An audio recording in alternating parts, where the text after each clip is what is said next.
Olá, boa tarde, você que nos acompanha pelas redes sociais, pelo Facebook, pelo YouTube.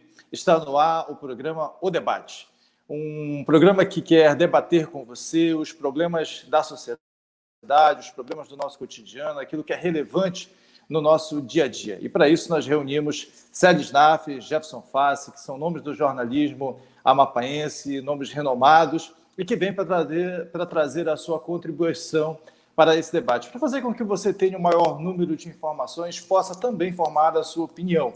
E desde já, peço desculpas a você se nós tivermos algum problema de conexão, porque além do desafio de conciliar essas opiniões que são divergentes, que são antagônicas, e promover um debate com elegância, um debate que tenha o mínimo de equilíbrio, é também outro desafio colocar um programa no ar, ainda mais cada um fazendo da sua casa, dispondo dos nossos problemas de internet e dessa superlotação, vamos dizer assim, esse tráfego enorme que a gente tem hoje de informações. E como tem muita gente em casa também, as operadoras de internet têm também as suas dificuldades. E para começar o programa de hoje, vou dar boa tarde aos meus colegas, começando pelo Jefferson Fassi. Boa tarde, Jefferson. Boa tarde, Silvio. Boa tarde, Célis. Boa tarde você que nos acompanha pela nossa live, tanto pelo Facebook como pelo YouTube. Está estreando hoje, né, esse programa maravilhoso, Debate. Me sinto muito honrado de fazer parte dessa bancada. E o objetivo maior, como já bem disse o Silvio, é a gente trazer para você que nos acompanha a opinião diferenciada de cada um de nós sobre um determinado assunto.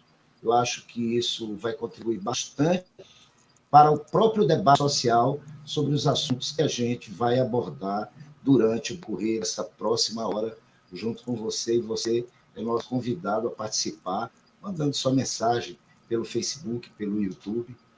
E vamos nessa, né? Estou aqui pronto. Deixa eu dar boa tarde também ao nosso querido Sélis Nafis, que aceitou o desafio também. Obrigado, Sélis, por estar hoje com a gente. E dê a sua saudação, por gentileza, aos nossos amigos que estão ligados com a gente. Bacana, Silvio, bacana, Fácil, prazerzão falar com vocês aí. Obrigado também ao Mike Chagas, que não está aparecendo aí, mas ele foi o responsável pela identidade visual do programa O Debate, que a gente está começando hoje aqui. Lembrando que não é só hamburgueria, nem pizzaria, nem churrascaria que está se reinventando nessa época de pandemia e nessa época de necessidade de manter o isolamento, manter o distanciamento social, né? A comunicação está se reinventando. Então, os cantores fizeram isso com muita competência, né? Os artistas fizeram isso com muita competência, e aqui na nossa terra a gente vai aproveitar esse espaço também, esse momento que as pessoas estão mais conectadas, cada vez mais conectadas na internet, também para compartilhar com ela a análise de alguns acontecimentos do dia, pelo menos os mais importantes que a gente tiver durante o dia. Olha, você que está ouvindo a gente em casa, você que está acompanhando a live, pode participar. Mande a sua mensagem, dê a sua contribuição, pode fazer pergunta. E o nosso tema de hoje, como não poderia ser diferente, é coronavírus. Todo mundo só fala disso. Aliás, nós estamos em casa hoje, eu da minha, o Sélis da dele, o Jefferson da dele, e você na sua, claro, exatamente por conta dessa pandemia que colocou todo mundo em casa para se resguardar, porque é um vírus altamente letal. E aqui no Amapá, nós já temos 127 mortes, de acordo com a última atualização, 4.023 casos confirmados do Covid-19. E desses, a estimativa é de que de 75% a 80% deem positivo. Ou seja, é um cenário de pandemia mesmo que a gente está vivendo, é uma epidemia global. Começou na China, se estendeu pela Europa, chega ao Brasil e a gente não imaginava que poderia chegar aqui ao Amapá. Aliás, tinha um deputado que dizia que nós teríamos apenas 5 casos, se muito, aqui no Amapá. E nós já estamos com mais de 4.000 casos e, como disse há pouco, 127 mortes. E o governo, preocupado com isso, lançou um decreto estabelecendo o chamado lockdown, ou seja, o bloqueio completo de tudo, de todas as atividades não essenciais. E é exatamente isso que a gente quer saber no debate de hoje. Você é contra ou a favor o lockdown que foi decretado pelo governo do Estado? E eu vou começar o debate ouvindo o nosso querido Jefferson Fassi. É só um minuto, porque eu perdi o áudio. Eu não estou ouvindo. Estamos lhe ouvindo muito bem, Jefferson. Segura um pouco aí, Silvio, que eu vou reiniciar. Claro, por favor. Não, então vou fazer o seguinte. Enquanto o Jefferson encontra o áudio, vou ouvir a opinião do nosso querido Sélis. Sélis, e aí? Contra ou a favor? O governo está certo em lançar essa medida? É precipitada? É um exagero? O que você acha? Eu acho que a pergunta mais...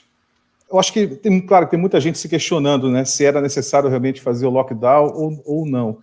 Na minha opinião, já era para ter acontecido talvez há algum tempo já, né? Como a gente está vendo agora, por exemplo, na Alemanha, na Itália, aqui no Brasil, em São Luís, a gente está vendo também em Salvador, na Bahia, capital de Salvador, está saindo de lá do fechamento total agora, né, e retomando gradualmente algumas atividades econômicas. A gente está vendo na tela aí a coletiva que foi feita hoje, né, das autoridades em segurança para explicar como é que vai funcionar a fiscalização a partir de amanhã, né? Vão retirar carro da rua que não esteja com a placa com final ímpar, lembrando que amanhã, terça, por exemplo, são as placas de final ímpar, e nos dias pares os carros que têm, né, placa com o final par.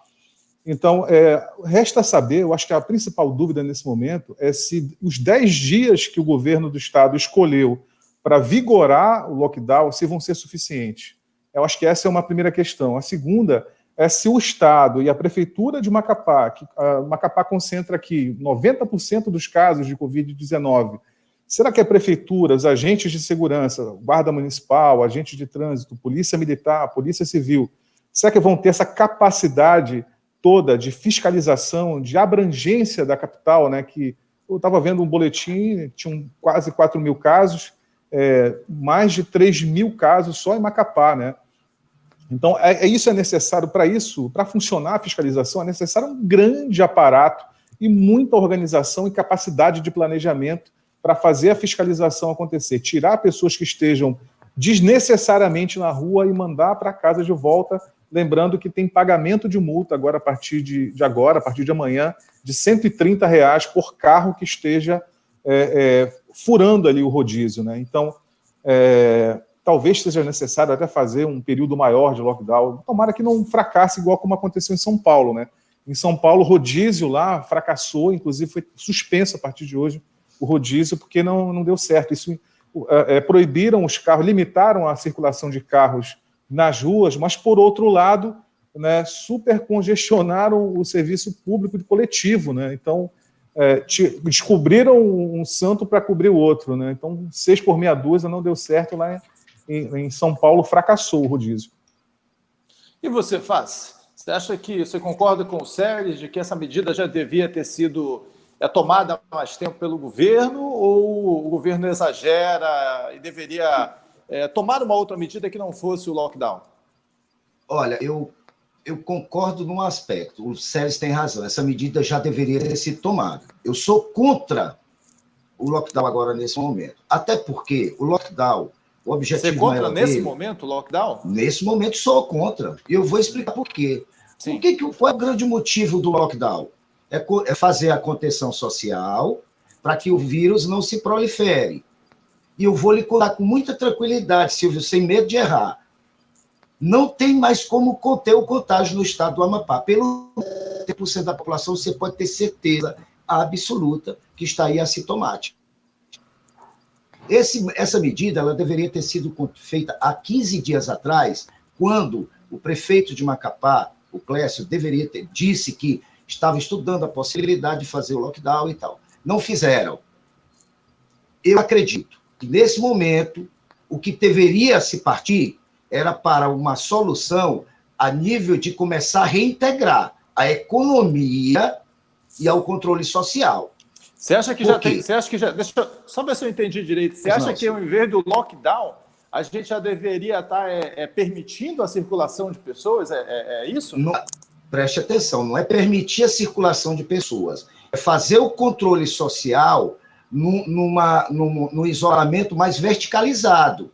O lockdown está sendo rígido. Qual é a grande diferença do lockdown implantado pelo governador do estado do Amapá nesse momento de hoje? Nenhum. Só que as pessoas não podem ir para a praça, vai ter um rodízio de veículos, que para mim não resolve coisa nenhuma, porque vamos supor, eu tenho um veículo aqui na minha casa, mora eu e minha esposa. Só quem anda nesse carro sou eu e minha esposa.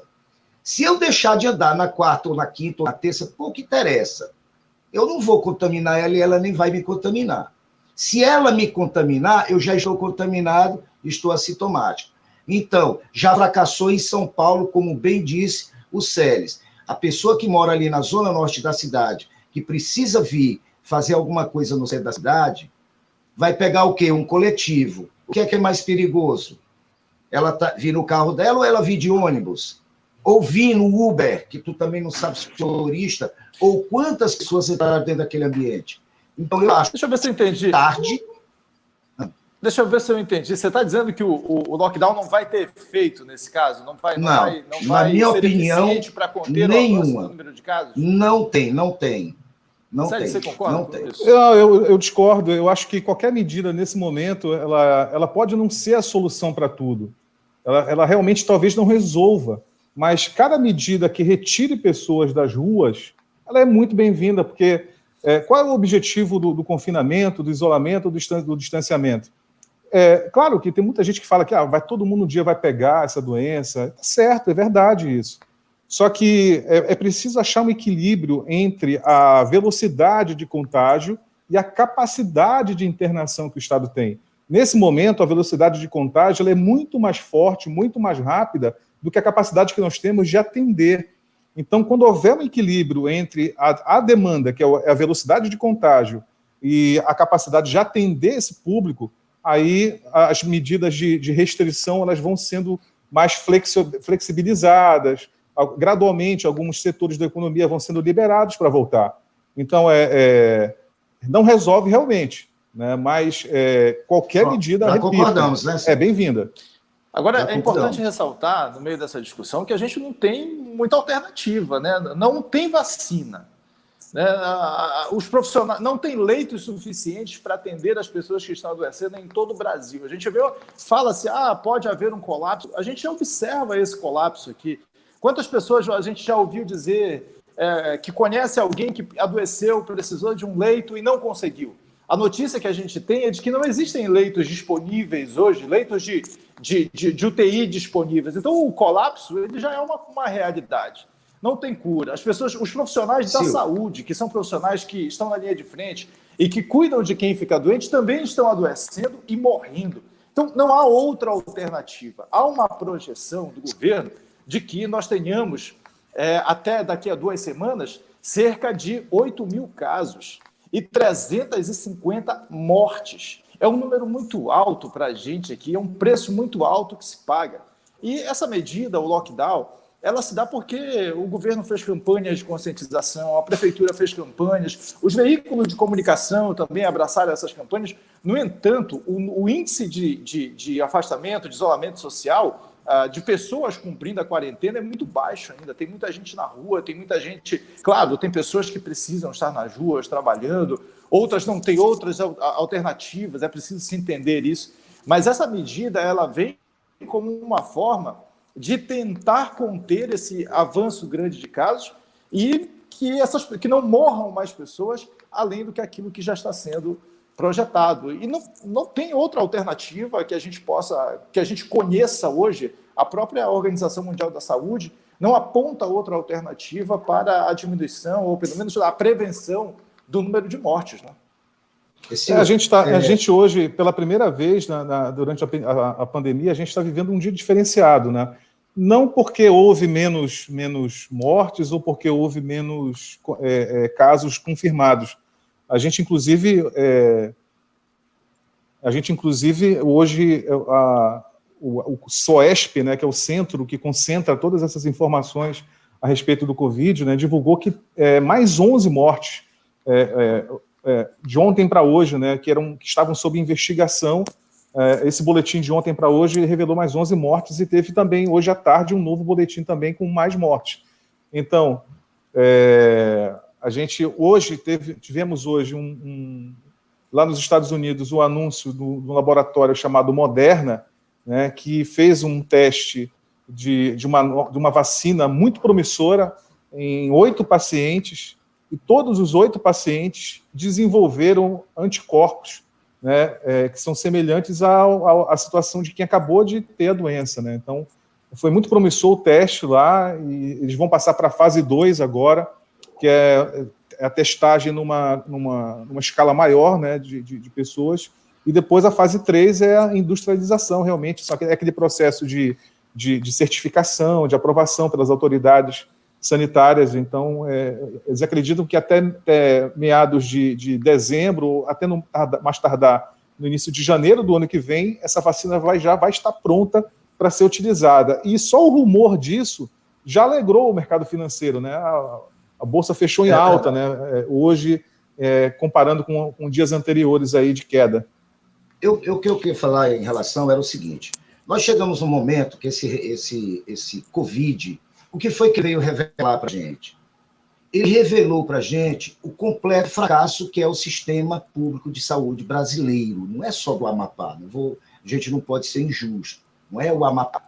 A falta de investimento na saúde brasileira foi extremamente exposta com a proliferação desse vírus. Agora, para o Estado, o que é mais fácil? O que é que não é mais fácil para o Estado? Conter a população dentro de casa. Para a rua. É mais fácil conter dentro de casa e abrir covas do que gastar o dinheiro e reestruturar. Olha, nós estamos com essa história do Covid desde depois do Carnaval. Na realidade, as autoridades já sabiam da existência da pandemia, já sabiam, tanto sabiam que na Bahia, em Salvador, lá em pleno Carnaval, o cidadão lá da China, o adito cultural lá da China, o embaixador, estava lá curtindo e o cantor lá falou para todo mundo: olha, quero agradecer a China que vai ajudar a gente nessa história. Ou seja, em pleno Carnaval, a gente já tinha uma noção, as autoridades brasileiras já tinham uma noção da real situação porque na China a coisa foi complicada. Quando aqui começou, eles lá já estavam dominando. Então, se a gente já tinha essa percepção, faltou o passo largo dos estados, dos governadores e prefeitos em adiantar essa estrutura para poder combater o Covid com estrutura. Agora, fracassou o operação de Polícia Federal em todos os estados do Brasil por desvio de recursos públicos para o combate ao Covid que estão sendo aplicados inadequadamente, talvez por rombo dentro das prefeituras, tira daqui, bota ali, tapa ali, ou dentro do próprio estrutura do Estado. Só para vocês terem uma ideia, Silvio, Celes, e você que está nos assistindo, chegaram do dia 30 de abril para cá, veio em torno de emendas de todos os parlamentares, para Santana, Serra do Navio, Calçoene, para Cuba, Macapá, enfim, Ferreira Gomes, 59 milhões de reais, só de aumentar, em 30 de abril. E não deu tempo de criar uma estrutura rápida de prestar socorro, não deu. Se eu não me engano, eu vi uma entrevista do senador Lucas Barreto, que tinha mandado 3 milhões para Macapá e 2 milhões para Santana, se não me engano, de emenda junto com a deputada Marciânia. Ou seja, o dinheiro está vindo. O dinheiro está vindo. Mas o que é que a gente prefere fazer? Vamos prender a população em casa, porque é mais fácil a gente abrir cova, é mais barato. Vamos abrir cova, que é mais barato.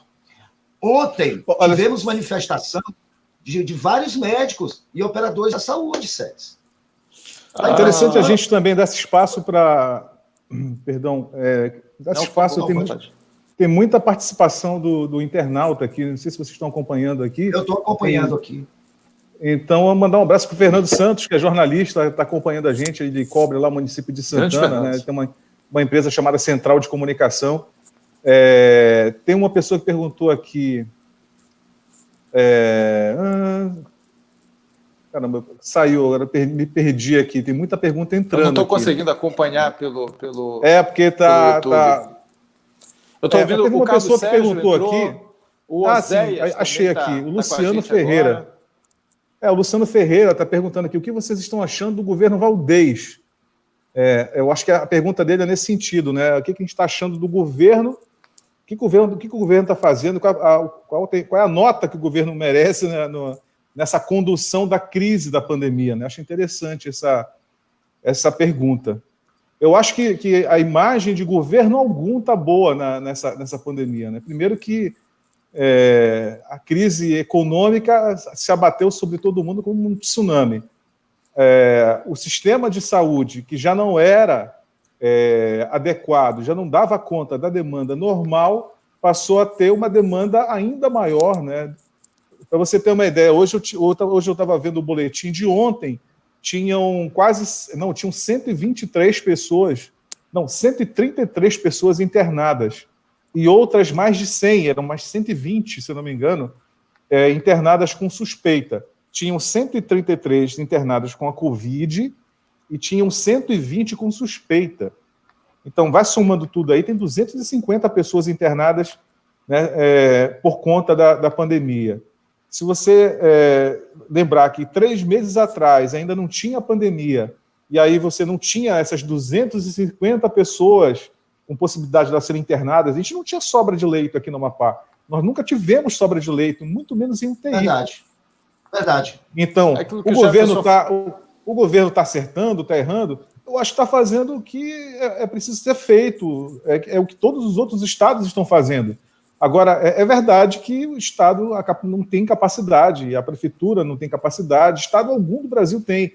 A gente tem algumas ilhas de exceção, Minas Gerais, por exemplo, que tem a mesma quantidade de casos que o Amapá tem, e lá tem 20 milhões de habitantes.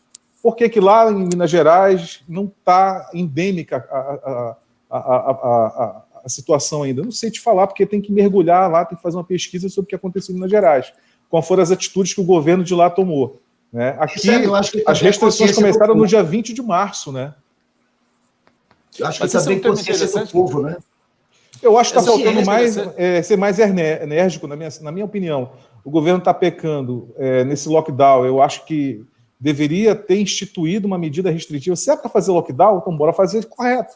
Bora fazer o serviço completo. Não, então, é para tirar a gente da rua, para ter fiscalização rígida. Ser mais duro, nesse caso, ser mais rígido. Se for para ser um lockdown só de boca, só para estimular as pessoas a ficar em casa, não, tem que haver a repressão. Olha, eu acho que é um lockdown mais decreto, educativo do que repressivo. Esse que vai começar amanhã. De pena pecuniária, né? Que é a aplicação de multa, né? Pode chegar a única medida rígida, é a única medida rígida nesse lockdown que começa amanhã. Meus dois amigos. Agora, falando de medida rígida. Só um minuto, Silvio. Desculpa, tem uma outra. Para fazer justiça, tem uma outra. É preciso que o governo do Estado, a União, o que é que eles têm que fazer? Eles têm que encontrar o equilíbrio entre o controle social e a economia. Ou tu vai morrer de Covid, ou tu vai morrer de fome. É o que está acontecendo. A depressão tomou conta da cidade, meu amigo. Eu conheço senhoras que estão com medo de ir. Foi não, Silvio. Eu queria avançar num outro tema que é também ligado ao Covid. Eu queria ir para o segundo round do nosso debate. Posso? Sim, pode, claro.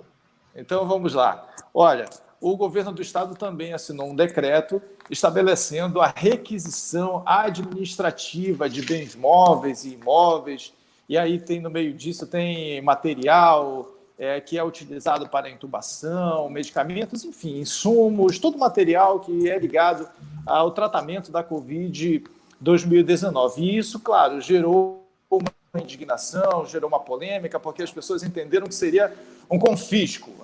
Muita gente falou nas redes sociais, o governo do Estado vai confiscar, vai entrar no estabelecimento do empresário e vai se encontrar aquilo que quer, pode usar inclusive a força, porque o decreto estabelecia isso também, para levar e depois fazer, ver quanto que deu, enfim.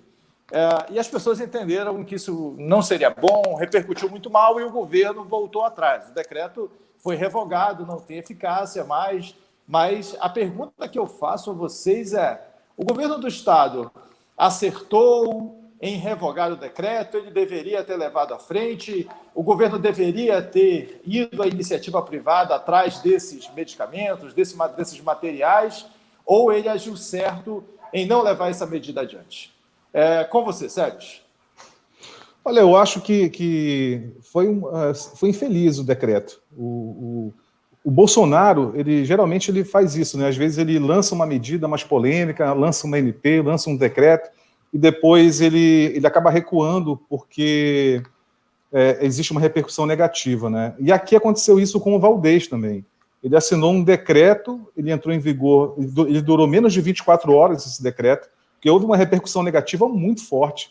Imagina, o decreto autoriza o Estado a ir na empresa, pegar tudo que precisa, insumo, medicamento, EPI, e depois diz assim, olha, empresário, eu vou te pagar o que eu acho que eu devo te pagar. Eu vou te pagar o que o mercado, a média do mercado está estabelecendo. Né? E a gente sabe muito bem o que está acontecendo. Aquele princípio básico que a gente aprendeu lá na quinta série, do fenômeno da economia, que é a lei da demanda e da oferta. É ela que normatiza os preços. Então, quanto mais demanda tiver, mais alto é o preço, enquanto menor a demanda, maior é o preço da maçã, da banana, da laranja, enfim. E com o EPI e com os insumos e com os medicamentos não foi diferente. Não é solução o Estado se dar um endosso, se permitir, né, se autorizar a ir na empresa e pegar tudo o que quiser para dizer depois que vai pagar quando quiser e o que acha que deve pagar. O que eu ouvi de vários fornecedores é que eles iam parar, eles iam interromper as remessas de medicamentos aqui para o Amapá, porque estão com medo de... Chega um carregamento aí de 30 mil máscaras, 50 mil máscaras, por exemplo, e na segunda-feira a polícia está na porta da empresa dizendo que vai levar o carregamento e o governo vai pagar quando quiser e pelo preço que quiser, entendeu? Agora, você falou de polícia, antes de ouvir o Jefferson, você falou de polícia, Sérgio, uma das justificativas do governo é exatamente de que esses preços estão sendo majorados. Logo no início da pandemia foi feita uma consulta, foi feito um levantamento, e o governo gastaria cerca de 15 milhões, por exemplo, com determinada compra. Depois, esse mesmo levantamento foi feito e o valor já subiu para 92 milhões, mais de 600% daquele valor que era cobrado ali inicialmente. Então, o governo se valeu disso exatamente para que as empresas não cobrem preços abusivos. E tem mais uma coisa, que a gente viu esses últimos dias, o governo fez compras e a Polícia Federal foi lá bater na casa do secretário, exatamente por conta de materiais que tinham indício de superfaturamento, porque lá no começo custava 15 milhões e hoje custa 600 milhões. 90 milhões, perdão. A gente sabe que são materiais que, como você bem lembrou, a lei da oferta e da procura, são materiais, são itens de importação, também que estão ao sabor das altas e quedas do dólar. Não é só... A brasileira está muito abaixo daquilo que não é só o preço americana. Que aumentou. O frete está 6 vezes mais caro. Você está entendendo? Então, eu acho que, só para finalizar, antes da gente ouvir a opinião do Face, a solução não é chegar lá e meter a mão no patrimônio que a empresa está adquirindo, nos bens que a empresa está adquirindo, para o bem coletivo, assim, a Constituição ela até permite, ela tem uma brecha, ela permite, ela dá suporte legal para que os governos façam a requisição administrativa, é permitido.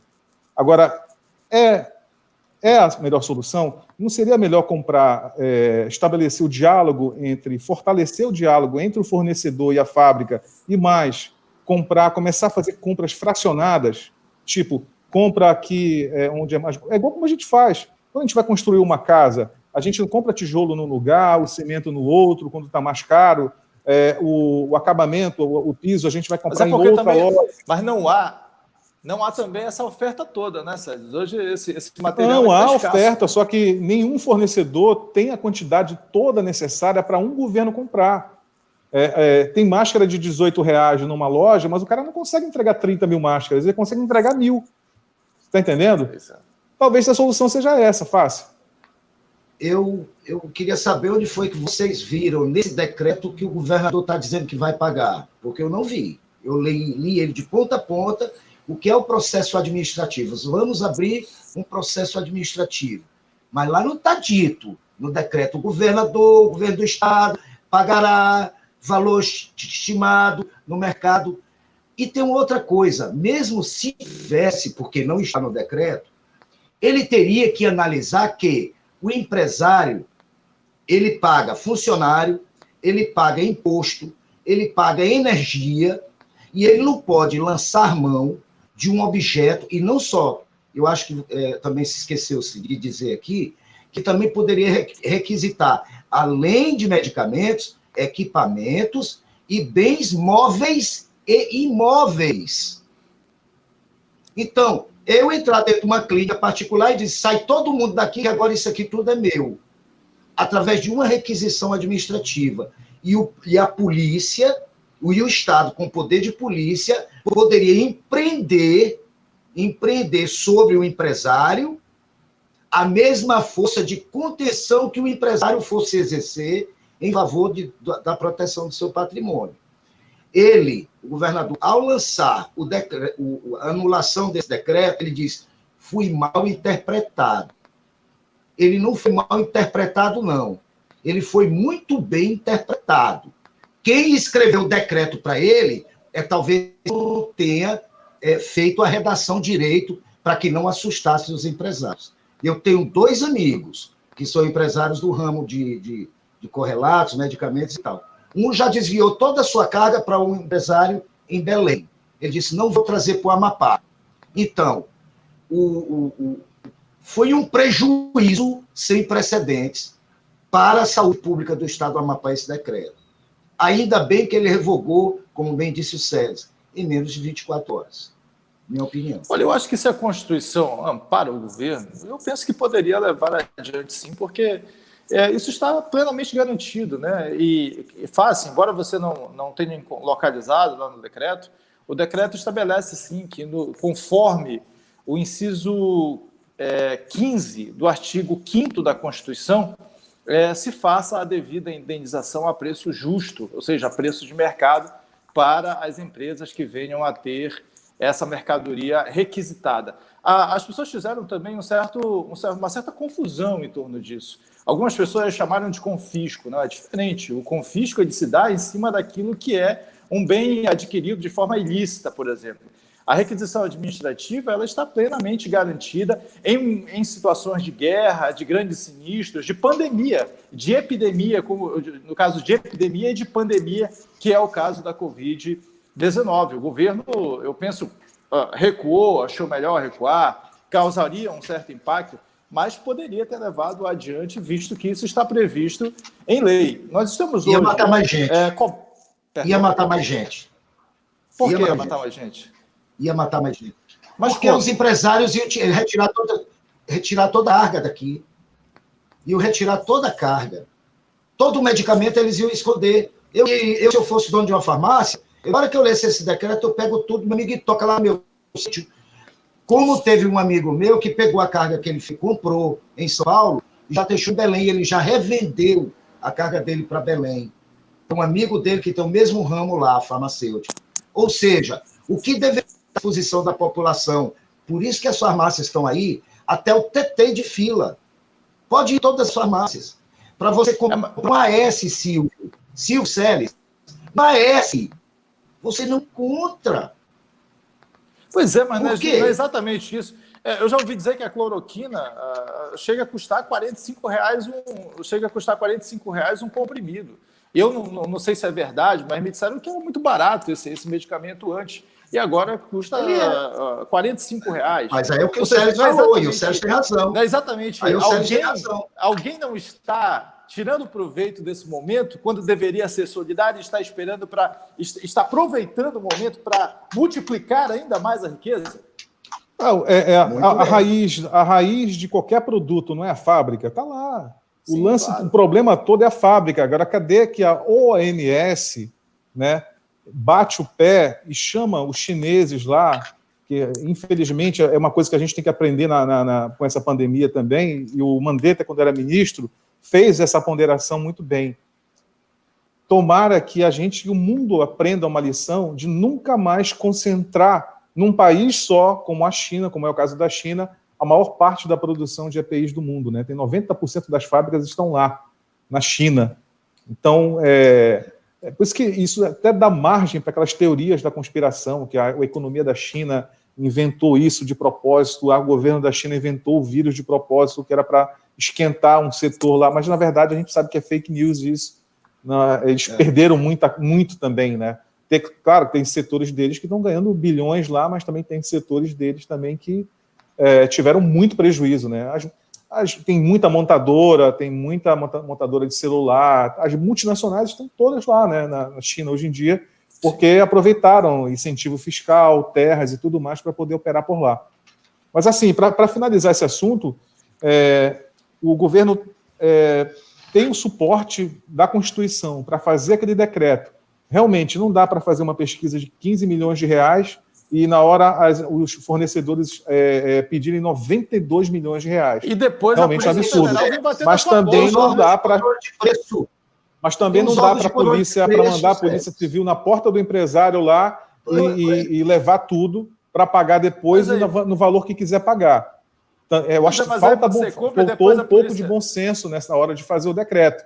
E que depois veio no sábado, quando o governador anunciou que estava revogando o decreto.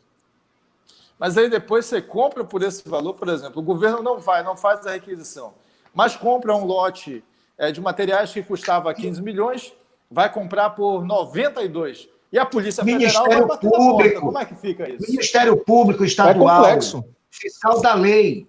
Ministério Público Estadual, Ministério Público Federal são fiscais da lei. Faça-se cumprir a lei da economia. Então, existe um patamar, existe um limite de cobrança. No Ministério Público aí, né? Mas é o que eu estou fazendo aqui. Eu estou fazendo aqui isso, chamando o Ministério Público, tanto estadual quanto federal, a sua responsabilidade. Eles têm que ir em cima do empresário que vende a preço exorbitante e cobrar, meu amigo. Pode. A lei proíbe. Nós temos um deputado federal que batia lá com o Código de Defesa do Consumidor, de porta em porta. Ele era advogado, o Celso Russomano. Aqui o Ministério Público tem o poder para fazer isso. Pois é, ele faz isso. Pois é. Bom, agora são 6 horas, às 18, né? 18 horas e 41 minutos. Nós queremos ouvir a sua opinião também. Você que está em casa acompanhando a nossa live, participe com a gente. Mande mensagem nos nossos perfis, no Facebook, no Twitter, no YouTube. Mande a sua mensagem para a gente. Nós queremos ouvir a sua opinião também acerca dos temas que são debatidos aqui. Lembrando que o nosso programa ele vai ser diário, de segunda a sexta-feira. Você pode participar com a gente, começando sempre, pontualmente, às 6 horas da tarde. Hoje nós estamos fazendo a estreia ainda com alguns ajustes. A minha luz, por exemplo, acabou de desligar agora. Não fiz essa previsão, mas a gente está fazendo o melhor que a gente pode, se estruturando. É difícil fazer esse tipo de transmissão de casa, né? Uma coisa nova para a gente. A gente está acostumado com os estúdios, com a produção, e de repente a gente se vê sozinho aqui, frente a frente com o celular e tendo que recorrer a esses recursos bem limitados, né? Para quem está acostumado com aquele aparato todo, que é a televisão. O Sérgio, que passou ano na televisão, sabe disso melhor do que ninguém. Bom, vamos para o nosso terceiro tema, então. Ainda falando de Covid 2019, que é o tema do momento, não tem jeito, a gente ouve falar disso o tempo todo. A nossa vida, na verdade, gira em torno dessas imposições que essa pandemia nos trouxe, das restrições, das limitações e desse nosso novo modo de vida. E entre essas limitações, essas mudanças, as academias foram fechadas, as pessoas estão se exercitando em casa ou deixaram de se exercitar. Eu, por exemplo, já engordei 5 quilos, mas eu prefiro esperar que a coisa passe para voltar às academias, porque a gente sabe, são um foco de contaminação por conta do grande número de pessoas que passam por ali, as pessoas que que utilizam os aparelhos, enfim, aquilo ali tudo é um grande ponto de contaminação da Covid 2019. E o governo federal, o presidente Jair Bolsonaro, lançou um decreto liberando as academias e os salões de beleza, entre outros tipos de empreendimento, para funcionarem. Aqui no Amapá, o governo do estado disse: olha, apesar do decreto federal, continua tudo fechado aqui. Sérgio, você é marombeiro, você está com vontade de ir para as academias, ou você vai esperar também passar esse período de pandemia aí para voltar a levantar peso? Olha, eu te confesso, em primeiro lugar, que eu estou muito preocupado com o empresário, né? Com os empresários que dão um duro danado para colocar gente dentro das academias. Estou preocupado com as pessoas que têm que vender todo dia para poder pagar o funcionário, pagar o aluguel da loja, pagar os impostos, né? Para se manter o seu padrão de vida. Estou muito preocupado. O governo federal lançou aquele programa lá para pagar uma parte dos salários dos funcionários, né? Pode pagar, às vezes, até 100%, 50%, 70%, dependendo do tamanho da empresa, do perfil da empresa. As academias de ginástica, as academias de bairro, elas... Aí tem a foto do Valdez aí segurando o decreto aí, dizendo que vai manter tudo do jeito que está e que não ia aceitar, né, o decreto do Bolsonaro. Então, eu conversei com alguns médicos, conversei com 2 médicos, e eles disseram que eles foram muito taxativos. Não tem a mínima condição de ter um ambiente fechado, com aglomeração, nessa época, com essa pandemia toda, não existe condições para uma atividade dentro da academia.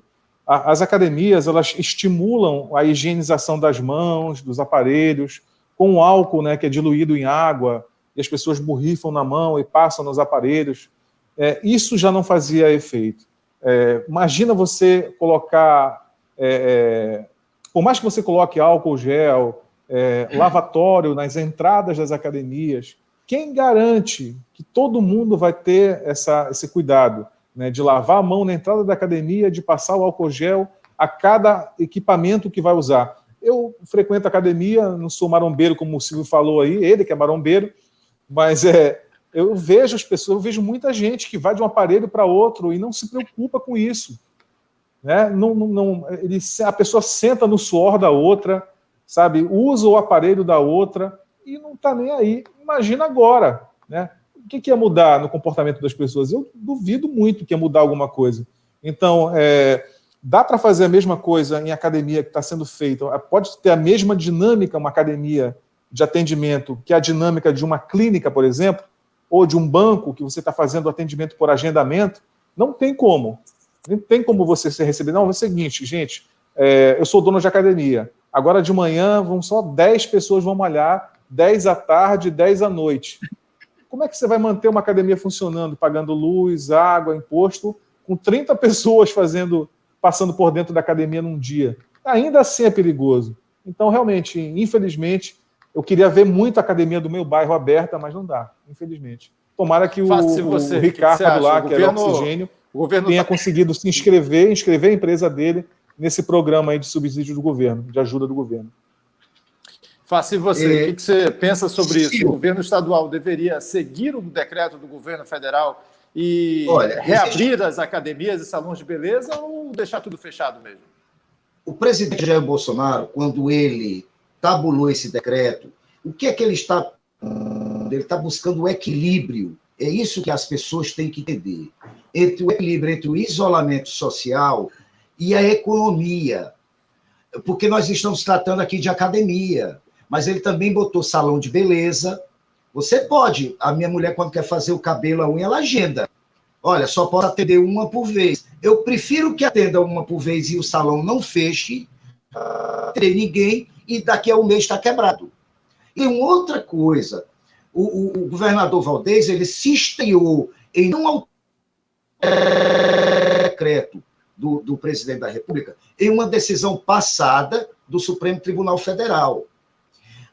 Ele teria que renovar o decreto e incluir, inclusive, essas duas categorias, academia e salão de beleza. Por quê?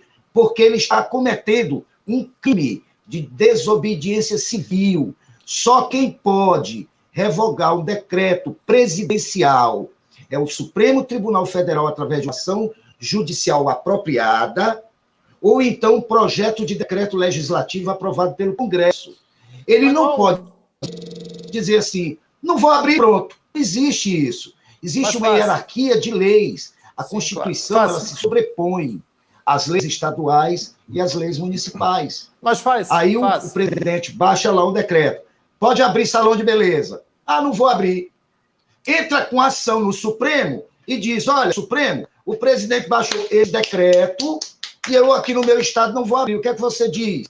Ele não fez isso. Ele está esteado numa decisão passada do Supremo Tribunal, quando o presidente da República botou, se eu não me engano, 20 empresas, 20 categorias, dando como serviços essenciais.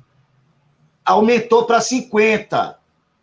Ele tem que entrar na justiça lá para o Supremo dizer se esses outros também são ou não são considerados serviços essenciais. Ele não pode simplesmente dizer, não vou abrir. É só isso que eu estou para dizer.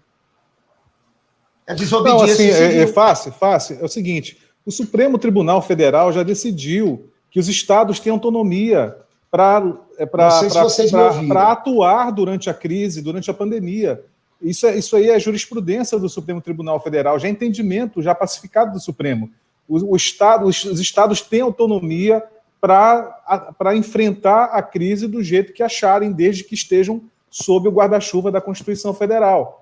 Agora, o Joel Santos aqui, está participando aqui da live com a gente, né, está lembrando isso, uma decisão do Supremo transformou o Estado, cada Estado em um país, e cada governador virou presidente, fazendo o que bem quiserem com o dinheiro vindo do governo federal. Acontece isso, né? O presidente, o nosso presidente da República, né, foi um cara que, inclusive, eu votei, né, nele. Agora, me pergunte, se você me perguntar se eu me arrependo, eu vou te responder isso no próximo programa.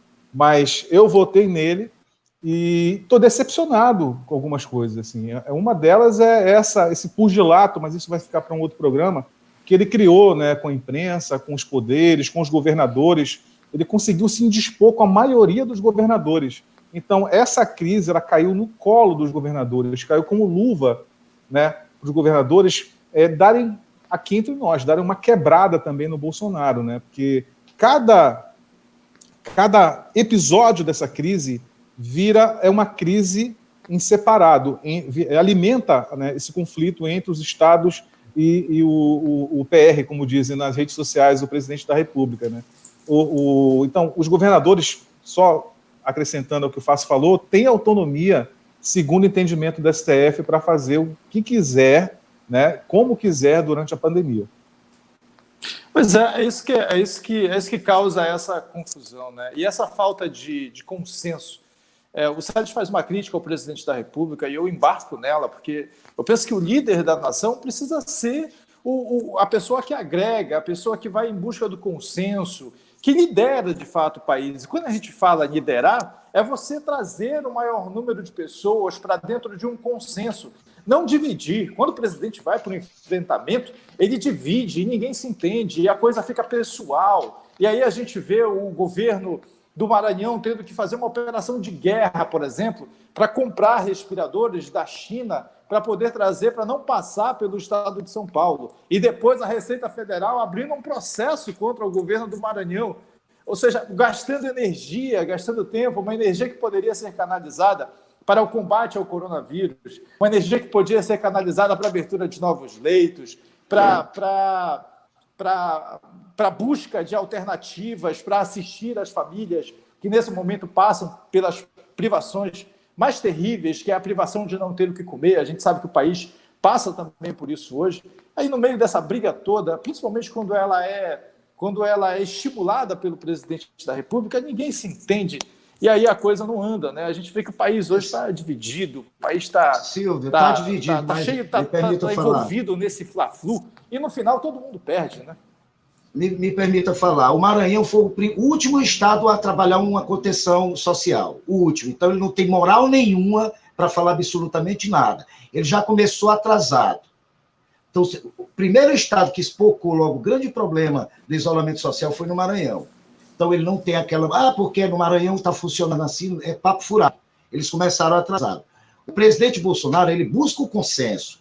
Mas ele busca o consenso em que aspecto? Na economia e no isolamento social. O que é que ele defende? O isolamento vertical. Quem é que está... Olha, gente, 95% da população brasileira vai ser assintomática, não vai adoecer. Dos 5%, apenas 10% vão estar comprometidos, porque são idosos, hipertensos, têm problemas cardíacos, já está mesmo na beira da morte. Tanto é que essa doença, ela ataca os idosos. Olha a Itália, olha a população da Itália, de velhos. Olha a da China, de velhos, Célis. Você está entendendo? Tem jovens morrendo? Tem, claro que tem jovens. Mas é uma coisa que é natural. O próprio organismo da gente é que vai criar essa defesa. Gostei muito do que o Célis falou, da questão do próprio... de Israel, né, que você falou que descobriram um antígeno, alguma coisa assim nesse sentido, Célis. Né? Um laboratório nos Estados Unidos, a Moderna, fez uma testagem, né, com pessoas que desenvolveram os anticorpos. Anticorpos, muito bem. Você só vai ter anticorpos se você se expor à doença, meu amigo, não tem outro papo. A vacina nada mais é do que um anticorpo, aliás, do que a própria doença, sem força. Agora, trazer o que é que acontece no Brasil hoje? Trouxeram a pandemia aliado a um discurso de terror. De terror. Olha só, a gente está chegando no finalzinho lá da nossa live, né? Faltando 6 minutos para terminar. A gente quer agradecer muitas pessoas também, né, Silvio, que estão participando com a gente, mandando pergunta. Você que está tendo acesso, faça esse agradecimento do nosso... Eu estou vendo aqui, tem bastante pergunta. Teve gente até que ficou chateada e saiu da live porque fez a pergunta e a gente não reproduziu aqui, né? Não dá realmente para reproduzir tudo, mas a Merian Fonseca está perguntando aqui, será que é verdade que tem 3 UTIs na casa do governador? Isso começou Foi durante O todo que o governador vai fazer com 3 UTIs na casa dele? Cara, absurdo. Pelo amor de Deus. Fake news. Esse tipo de informação é importante também. De desinformação, né? De desinformação é importante a gente também desmistificar isso, né? Eu, pelo menos, não vejo sentido nisso, né? Sei lá, por que o governador teria 3 UTIs na casa dele? Enfim, eu acho que essas informações... O que eu estou sabendo é que a Polícia Civil até... precisam ser... a gente acaba, quando a gente registra, a gente acaba repercutindo também. Mas é importante você trazer isso, Sérgio, até para a gente, não digo desmentir, mas trazer a verdade, né, acerca de informações que assim, causam é o nosso dever, que mancham a honra das pessoas. É o nosso dever reposicionar a verdade. Os grandes veículos de comunicação da internet criaram departamentos só para combater fake news. O TRE, Ministério Público, eles têm equipes também só para combater fake news. Um dos grandes inimigos da prefeitura, do governo, das autoridades epidemiológicas, de todo mundo que está no combate à pandemia, é as fake news. Então, a Polícia Civil, inclusive, abriu um inquérito para investigar a origem dessa fake news, que tinham uma UTI montada dentro da residência oficial, 3 UTIs montadas dentro da residência oficial. É a primeira, não vai ser a última fake news, né? A gente vai... Então, tem gente para tudo, né, cara? Então, a Merian está perguntando aqui, né? É salutar ela perguntar. Ela está num programa de jornalismo, de análise, então a gente tem as informações e ela está matando a curiosidade dela aqui perguntando, né? Se tem, realmente não tem, Merian, não tem 3 UTIs lá, e a Polícia Civil está até investigando quem foi que originou essa fake news, né? Tem outras perguntas aqui. É importante a taxa de ocupação de leitos é divulgada. Realmente, eu nunca vi boletim algum falando da taxa de ocupação, se já estava extrapolada, se não estava, se tinha alguma margem ou não. Agora, essa pergunta aqui foi do Lucivan Pinheiro.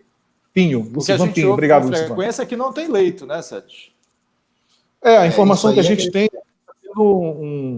existe uma preocupação em manter os pacientes com os sintomas mais leves em casa, fazendo tratamento isoladamente, né, em isolamento domiciliar, para priorizar os leitos para quem tem os sintomas mais graves da doença, né? Então, tem 250 pessoas internadas só por conta de Covid. Tem 133 com confirmação da doença mesmo já, né, e outros 100 e tanto lá com suspeita apenas. Tem outras perguntas aí, vai tocando aqui, eu vou ler aqui, Silvio. Pois é importante a gente lembrar as pessoas que não existe esse negócio de eu estou só compartilhando no grupo. Não existe isso. Quando você compartilha isso, você está cometendo um crime igualmente quem criou essa fake news. E você pode ser responsabilizado por isso. Existe pena, inclusive, o Dinho Martins, para quem Dinho Martins está falando aqui, ó, injúria e denunciação caluniosa, né? O Dinho Martins está falando aqui, olha, querem quebrar o país. Ninguém quer se aliar ao presidente. Eu acho que ele falou que faça uma correção, meus caros, né? Querem quebrar o país. Ninguém quer se aliar ao presidente. É isso, Fácil? Mais ou menos. Eu entendi assim também. Não, mas qual é a tua opinião? Porque o discurso é o seguinte: o que é o querer quebrar o Brasil? É quando você fecha as empresas, quando você não faz esse trabalho de comer social ao funcionamento da economia. As farmácias não estão funcionando, os supermercados não estão funcionando, os mini-boxes não estão funcionando. Por que o salão de beleza não pode funcionar? Por que a oficina mecânica não pode funcionar? Eu acho que só uma casa de câmbio não pode funcionar. Mas não é essencial, né? Aí é que está o discurso. Não é aí é que está o discurso. Não é essencial, né? Realmente não é essencial. Não é essencial para o combate à pandemia, nem para a sobrevivência de a não ser do dono do salão, evidentemente. Para as mulheres é essencial, né? Para nós homens, nesse momento não, né? Está todo mundo no home office, né? Quem precisa. Por isso que eu vi, tem muita gente, tem muitas mulheres que estão acompanhando a gente, que já passaram dos 40 anos, e a gente está vendo os cabelos brancos surgirem aqui, né? Não estão tendo a oportunidade de fazer o retoque e tal. Mulheres e homens, né? Mas olha só, mulheres e homens, né? A Márcia Soares está perguntando aqui, gente. Cadê? Fugiu. Cara, cadê? Alguém fez uma pergunta sobre o hospital. A Márcia Soares perguntou aqui por que a SEAD não fez a desvinculação dos ex-servidores do Estado que agora estão sendo atrapalhados para receber o auxílio emergencial. Isso a gente fez uma reportagem semana passada sobre isso, ou semana retrasada, realmente mostrando isso. Né? Ex-servidores, e é muita gente, viu? Que era um dos contratos administrativos, não tiveram a devida baixa no vínculo com o Estado, e essa informação está atrapalhando elas de receber o auxílio emergencial. A gente vai ter que... realidade, vou fazer isso, Márcia, amanhã, ver como é que está isso na SEAD amanhã. Mas eu acho que o problema não está aí. Só um minuto. Eu acho que o único problema aí é porque ela faturou acima do teto exigido de 28 mil no ano de 2018. Porque se ela faturou acima disso, não tem direito. Muito bem. Amigos, nosso tempo se esgotou. Quero agradecer a participação de vocês, a coragem de encarar essa parceria, agradecer aos nossos amigos que estão em casa acompanhando a nossa live e quero que vocês façam um convite para amanhã, às 6 horas da tarde, estarmos de novo juntos, cada um na sua casa. Gente, então, até amanhã e agradecer aqui as pessoas que participaram, o José Alcolumbre dando parabéns aqui pela disposição de discutir assuntos importantes, o Diego Nunes Cavalcante, o Dinho Martins, Mário Jorge, David Maxi, Márcia, que falou agora há pouco, o Joel Santos, estava até reclamando que a gente não estava dando bola para a pergunta dele, estava chateado, tá aí, a gente fez, o Pablo Neri, que é advogado também, acabou de entrar aí e parabenizando a gente. Realmente a gente pede desculpa pelo que não deu certo e promete que amanhã a gente vai fazer melhor. E no outro dia cada vez melhor, e no outro dia cada vez melhor. Valeu. Meu áudio acabou, meu áudio. Não, estamos ouvindo. Tchau, pessoal. Estamos ouvindo você muito bem. Bom, então, em nome do FACE, agradeço a você também que está em casa. E amanhã nós temos um novo encontro às 6 horas da tarde, pelo Facebook, pelo Instagram. Siga os nossos perfis nas redes sociais, no Instagram, no Facebook, no YouTube. Acompanhe o trabalho desses 3 amigos que se reúnem para levar informação e para debater esses temas de interesse público. Até amanhã, se Deus quiser. Eu estou sem áudio, estou sem microfone. Tchau, pessoal.